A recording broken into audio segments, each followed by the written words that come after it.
So episode 9, decision routing. If there's one part of delivery work that exposes the health of a team more clearly than anything else, it's the way that decisions are made. Not the formal decisions that appear on roadmaps or in governance documents, but the hundreds of micro decisions that flow through the team every day.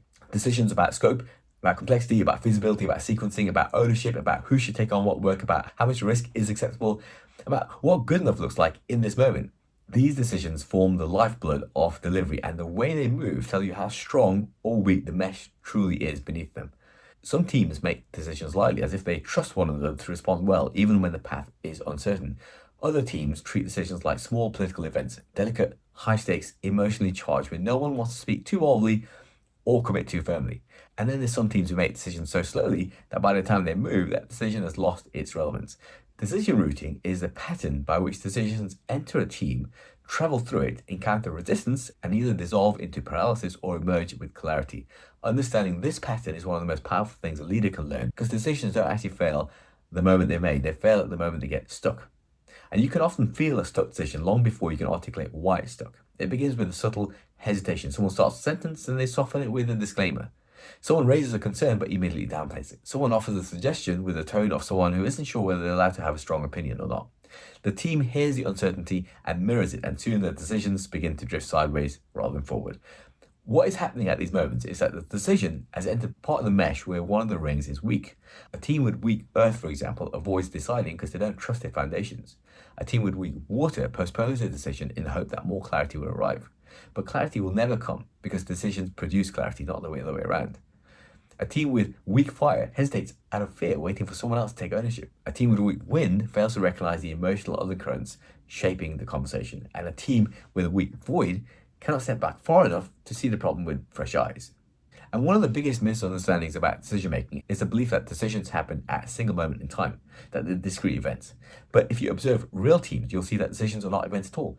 They're relationships. They begin in uncertainty, they pass through conversations, they encounter resistance, they collide with emotions, they compete with other priorities, and eventually emerge in a form shaped not only by logic, but by the dynamics of trust within the team.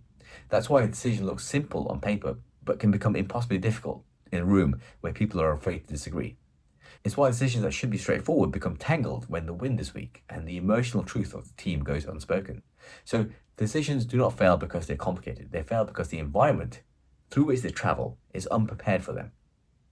A healthy decision routing environment feels spacious. People can disagree without fear. Stakeholders listen to nuance rather than defend their turf. The team trust that if they commit and new information emerges, they can adapt without punishment. Decisions which are made in an environment like this carry a quiet confidence. So when decisions root well, they follow a particular shape, not process, but in a kind of emotional arc. There's a moment of uncertainty, then there's exploration, then there's friction, then there's clarity, and finally commitment. The arc isn't necessarily linear. It does often bend back on itself, shift directions, deepen, rise and settle, but beneath it all is a deep respect for the intelligence of the group. A good decision feels earned. It feels shared rather than imposed. It feels alive, capable of being adapted, but anchored in that understanding. You can feel a decision when it's landed well. People stop hedging their language. The energy becomes lighter.